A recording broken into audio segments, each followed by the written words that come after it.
Welcome back. Officials of Invest St. Lucia, the Ministries of Finance and Agriculture, met to discuss a mechanism to facilitate the strengthening of the management capacity and the financial standing of the National Fair Trade Organization, NFTO. This follows receipt of a letter from the NFTO Board of Directors stating its approval of the appointment of a 7-person board to oversee the operations of that company. It was agreed that the board will comprise of 4 people elected by banana farmers, while the other 3 will be appointed by the government of St. Lucia. One of the 3 government directors will hold the position of chairman. It was further agreed that the bylaws of the NFTO will be amended in compliance with fair trade standards. At the request of the ministry, a detailed list of the NFTO's payables in the amount of EC $2.18 million was received. To this end, the Ministry of Agriculture reassures banana farmers that all outstanding payments due to them is being given immediate attention for a final resolution, and it implores their patience and understanding as the ministry works to resolve the unfortunate situation. In other news, Corporate St. Lucia continues to lend its support to Sister Isle, St. Vincent and the Grenadines. First National Bank St. Lucia was the latest to support with a donation of drinking water and water storage tanks for the families most affected by the eruption of La Soufre volcano.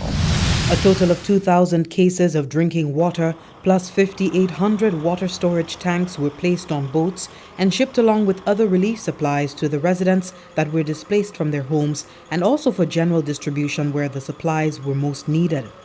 Present at the Vieux-Fort docks to see the handover was Managing Director of First National Bank, Jonathan Johannes. As a corporate entity with deep connections in St. Vincent and hopefully, if all goes well, soon to be an operator in St. Vincent and the Grenadines, we felt it necessary to reach out at a time of need for the people and the government over there. We firmly believe that if the shoe was on the other foot, they would have done the same for us, and we have history and evidence to show the deep support and deep ties that the islands have. So reaching out to St. Vincent at a time of need was a natural thing for us to do. Director of NEMO, St. Vincent and the Grenadines, Michelle Forbes, received the items on behalf of the government and people of that country. I would like to express thanks to the First National Bank for the donation of these 5,800-gallon water tanks to the people and the government of St. Vincent and the Grenadines. As we all know, we are still experiencing explosive eruptions or episodes from the La Soufre volcano, and this has really severely affected our water distribution throughout the country. These water tanks will go a long way in supporting not just NEMO, but the agencies that belong to NEMO in St. Vincent and the Grenadines. The receipt and coordination of the donations were handled by Ms. Vonetta Rogers, Country Manager for RBC RBTT, which was recently purchased by the OECS Consortium of Indigenous Banks. For the Government Information Service, I am Jessie Leonce reporting. The Member of Parliament for Dennery South, Edmund Estefan, has expressed confidence in his ability to bring home the Dennery South seat once again. For Estefan, the constituency is on a path to being self-sufficient and people are pleased with his representation. We have had the strategic plan of taking Dennery from one position to the next. And the development just continued. You know, you name it.